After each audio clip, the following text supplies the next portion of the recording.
তো এটা চেঞ্জ করার জন্য আমাদের এডিট উইথ ইভেন্টার টপ বারে রাইট ক্লিক করবেন, ক্লিক করার পর একটা পেজ খুলে দেবে, সেই পেজে আপনাকে আসতে হবে। তারপরে দুটো একই আমি খুলে দিয়েছি, এই পেজে আপনাকে আসতে হবে, একই পেজ। তো এখানে আসার পর এখানে এই পেন্সিল বাটনে ক্লিক করতে হবে। এখানে আসার পর পেন্সিল বাটনে ক্লিক করার পর এখানে ক্লিক করবেন। এখানে ক্লিক করার পর এই যে কন্টাক্ট আছে, সেখানে আপনি মোবাইল নাম্বার দিতে পারেন, কন্টাক্ট আছে টাইপ করবেন। যেহেতু আমার মোবাইল নাম্বার দেওয়া আছে ওই জন্য আমি এখানে মোবাইল লিখবো, মোবাইল। তারপর এখানে একটা লিঙ্ক দিতে পারেন, যেখানে ক্লিক করলে সেই লিঙ্কে সেই ওয়েবসাইটে বা ইউটিউব হোক বা যে লিঙ্ক আপনি দিতে চাইছেন সেই লিঙ্ক এখানে দিতে পারেন। তারপর আসুন মোবাইল নাম্বারটা, মোবাইল নাম্বার এটাই থাকবে, আমি কেটে দেখাচ্ছি 97 33 21 34 05।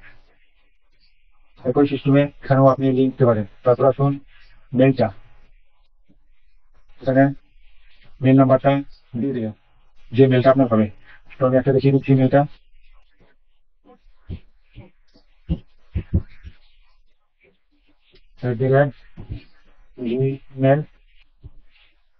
gmail.com। তারপর এখানে পাবলিশ দেবো, এই যে ক্লিক হ্যান্ড এটাও আপনি চেঞ্জ করতে পারেন। এখানে পাবলিশ দেওয়ার পর চলুন আমরা এখন এই পেজে ফিরে আসি। এখানে আসার পর এখানে একটা এখন মেল নাম্বারটা কি ছিল, যেখানে কন্ট্যাক্ট আছে সেটা চেঞ্জ হয়ে থেকে আমরা এখানে ক্লিক করে দিয়ে দেবো। তো দেখুন আমাদের মোবাইল নাম্বার এটা সব চেঞ্জ হয়ে গেছে।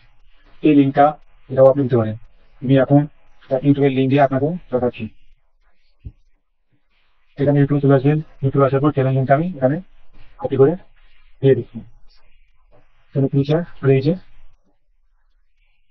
একটা লিঙ্ক দেওয়া আছে, লিঙ্কটাকেই চেক করে নিন। ঠিক এখানে ক্লিক করার পর শুধু বুঝুন, এখানে ক্লিক করার পর দেখুন আমাদের একটা অন্য পেজে নিয়ে যাচ্ছে, একটা পেজে নিয়ে যাচ্ছে। ঠিক অটোমেটিক ভাবে এখানে লিঙ্কটা শো করছে। তো আপনি যদি চেঞ্জ করতে চান সেখানে সাথে ডবল ক্লিক করবেন, ডবল ক্লিক করার পর এখানে এসে পেস্ট করে দিবেন। করার পর এখানে যে আইকনটা সেখানে ক্লিক করবেন, এটা ওই দুটো তোমার আছে দিবেন। তারপর এখানে পাবলিশ দিবেন, এটা পাবলিশ পাবলিশ করার পর এখানে আবার রিকোয়েস্ট দিয়ে দেবো। দেখুন এটা আমি যদি ক্লিক করি এখানে, যদি লিঙ্কটা কাজ করে ঠিক মতো, তবে আমাদেরকে এই এরকম একটা পেজে নিয়ে আসার কথা। তো আসুন আমরা ক্লিক করি এখানে। তো দেখুন ঠিক আমাদেরকে কিন্তু যে চ্যানেলের লিঙ্কটা দিয়েছি সেখানে আমাদেরকে নিয়ে চলে যাবে, দেখুন সেম টু সেম। তো বুঝতে পারলেন কিভাবে সেভ করা যায়। তো ভিডিওটি ভালো লাগে লাইক শেয়ার করতে ভুলবেন না। ছোট্ট একটি ভিডিও, পরবর্তী ভিডিওতে করবো বলেছিলাম যে কোর্স সেল বা সেল। তো বললাম না, ছোট্ট একটা ছিল বাকি, সেটা করে দিলাম। তো ভিডিওটি ভালো লাগে লাইক শেয়ার করতে ভুলবেন না।